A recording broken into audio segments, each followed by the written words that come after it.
Hai teman-teman, kembali berjumpa dengan Kanala. Di video kali ini kita mau bahas tentang 9 saham BUMN yang bagus dan juga cuannya besar. Ini bisa jadi referensi untuk kamu yang ingin koleksi saham-saham BUMN, namun perlu diingat ini bukanlah rekomendasi untuk jual atau beli sahamnya. Selalu riset mandiri dan sesuaikan dengan pilihannya kamu masing-masing.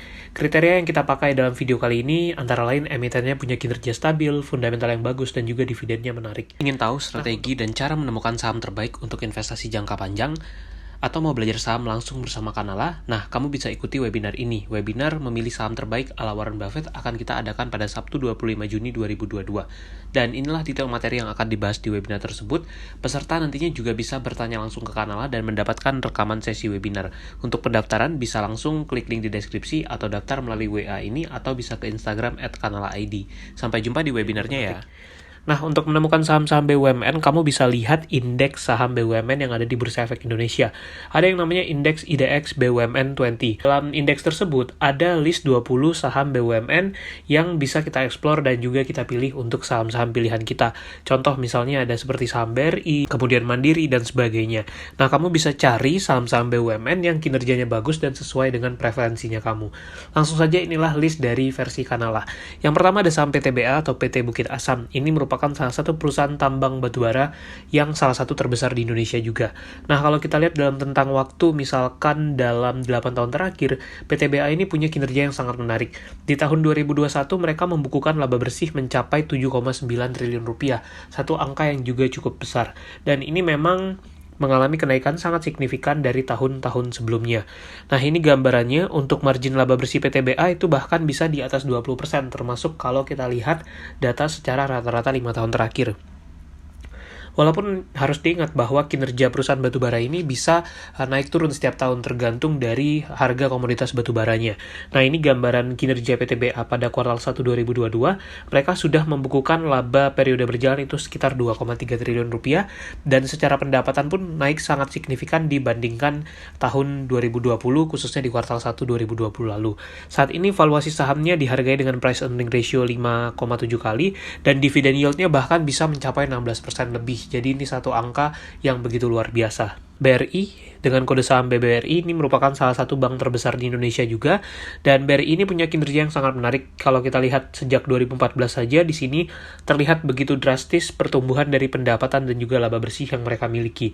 Di tahun 2021, BRI membukukan laba mencapai 31 triliun lebih, satu angka yang begitu luar biasa. Dan kalau kita lihat dari sisi return on equity dan juga return on asset, BRI ini juga sangat menarik dan tergolong bagus di antara berbagai bank lain di Indonesia. Kalau kita lihat di sini ROA-nya itu bisa mencapai 2% lebih dan juga dari return on equity juga tergolong cukup tinggi. Nah, ini kinerja BRI per kuartal 1 2022. Kalau kita lihat untuk laba sebelum pajaknya itu mencapai 15,3 triliun lebih. Dan kalau kita lihat juga baik dari sisi pendapatan bunga dan syariah ataupun dari berbagai pendapatan-pendapatan lainnya, BRI ini masih memiliki pertumbuhan yang menarik tentunya. Saat ini valuasi sahamnya dihargai dengan price earning ratio sekitar 16 kali dengan dividend yield sekitar 3,9%. Menurut Kanala ini sesuatu yang cukup wajar harganya untuk saham BRI ini. Lebih detail tentang saham BRI pernah kita ulas di 2 video ini, kamu bisa tonton video-videonya karena link videonya ada di deskripsi video ini. Di nomor 3 dan 4 kita masukkan saham Bank Mandiri dan juga saham Bank BNI. Alasan utama kenapa dua saham ini kita masukkan tentu saja dari sisi kinerja. Kalau dilihat ini untuk kinerja Bank Mandiri sejak 2014 sampai 2021 itu pertumbuhannya juga sangat menarik. Di 2021 mereka membukukan laba mencapai 28 triliun lebih. Nah, kalau untuk BNI di 2021 mereka membukukan laba sampai dengan 10,9 triliun. Ini memang belum setinggi seperti saat sebelum pandemi dulu. Namun kalau kita lihat ke depannya, Bank BNI bisa jadi kinerjanya juga akan tetap bagus. Yang kelima kita masukkan saham Telkom Indonesia. Ini merupakan raksasa telekomunikasi di Indonesia dan Telkom ini juga punya kinerja yang tergolong baik. Kalau kita lihat di 2021 mereka membukukan laba bersih itu sampai 24,76 triliun rupiah, juga mencapai puluhan triliun labanya. Dan ini juga masih terus bertumbuh dari tahun ke tahun. Bahkan Telkom ini 2021 itu lebih tinggi dibandingkan tahun-tahun sebelumnya.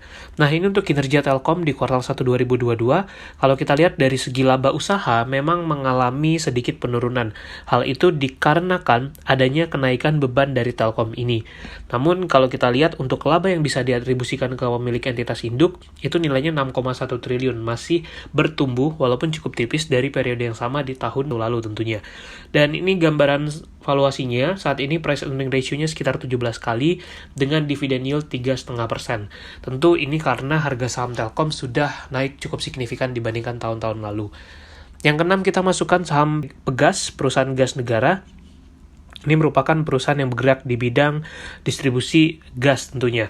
Nah, Pegas ini juga punya kinerja yang menurut kita cukup oke, karena pada 2021 mereka membukukan laba bersih mencapai 303,82 juta dolar. Kalau kita rupiahkan, itu mungkin bisa di atas 4 triliun lebih ya untuk labanya. Dan kita juga lihat di sini, baik dari sisi margin kotor, margin operasional, dan margin laba bersih, Pegas tergolong masih cukup baik karena bisa membukukan profit secara konsisten di sini. Dan untuk valuasi sahamnya saat ini price earning ratio-nya sekitar 8,3 kali dengan dividen mencapai 6% lebih. Dan tentu kamu bisa sesuaikan juga dengan track record dividen dari Pegas ini tentunya. Yang ketujuh ada saham BBTN. Bank BTN ini juga punya kinerja yang cukup oke. Pada 2021 mereka membukukan laba bersih sekitar 2,3 triliun rupiah, angka yang juga lumayan, dan secara tahunan itu juga masih terus bertumbuh untuk pendapatannya. Nah, ini kalau kita coba lihat, memang ROA-nya BBTN ini berada di bawah rata-rata kalau kita compare tadi misalkan dengan Mandiri, BRI, atau BNI tentunya. Kendari demikian, dari ROE mereka masih bisa mencatatkan kinerja yang baik, dan saat ini valuasinya juga cukup murah karena price earning ratio-nya hanya sekitar 7 kali. Bahkan kalau kamu cek dari PBV-nya, BBTN ini berada dalam kondisi yang undervalue sebenarnya. Jadi mungkin ada satu potensi juga di saham ini. Yang kedelapan, kita masukkan saham SMGR, Semen Indonesia. Ini merupakan grup perusahaan yang punya produk tentunya yang berkaitan dengan semen, kemudian juga berbagai produk lain yang berkaitan. Nah, kinerjanya di tahun 2021 mereka membukukan laba bersih mencapai 2 triliun lebih, dan total pendapatannya pun juga masih terus bertumbuh kalau kita lihat dari data dalam 8 tahun ini misalkan. Nah, ini gambaran pendapatannya di kuartal 1 2022 itu sudah mencapai 8,1 triliunan, dan kontribusi terbesar tentu datang dari semen, kemudian disusul juga dengan beberapa produk-produk atau bidang lainnya di sini. Ini untuk gambaran margin laba bersihnya, itu kalau lihat rata-rata 5 tahun terakhir itu sekitar 7,02%, dan untuk data yang dalam 12 bulan terakhir itu sekitar 6% untuk margin laba bersihnya. Yang kesembilan ada saham JSMR, Jasa Marga. Ini mungkin sudah tidak asing ya. JSMR ini atau Jasa Marga ini merupakan perusahaan operator jalan tol di Indonesia juga, dan mereka ini punya market share terbesar dalam hal jalan tol di Indonesia. Mereka punya bisnis dalam pengelolaan jalan tol, kemudian juga perawatan atau maintenance jalan tol, dan juga berbagai bisnis lain yang masih berkaitan tentunya. Ini gambaran kinerja Jasa Marga dalam beberapa tahun terakhir. 2021 kinerjanya sudah mulai pulih, namun memang belum setinggi seperti saat dulu tahun misalkan 2017 atau 2018. Dan ini gambaran valuasi sahamnya. Saat ini price earning ratio Jasa Marga itu ada di angka sekitar 15 kali, dan memang kalau diperhatikan untuk margin laba bersihnya tidak terlalu tinggi ya kalau kita lihat di sana, hanya bahkan berada di bawah 10%. Kendati demikian, paling tidak Jasa Marga ini masih bisa membukukan profit secara konsisten setiap tahunnya. Jadi kita masukkan saham JSMR di video kali ini. Nah, ini gambaran kinerja JSMR pada 2021. Kita bisa lihat dari segi pendapatan itu masih terus bertumbuh. Pendapatan tolnya mencapai 10,7 triliun lebih, dan disusul dengan pendapatan dari konstruksi dan juga usaha lainnya. Kalau ini adalah gambaran dari sumber pendapatan tol Jasa Marga. Kalau kita lihat di situ ada ruas-ruas tol yang memang menjadi kontribusi terbesar seperti Jakarta Cikampek, kemudian Jakarta Tangerang, kemudian tol Jagorawi juga, dan teman-teman bisa lihat di sana.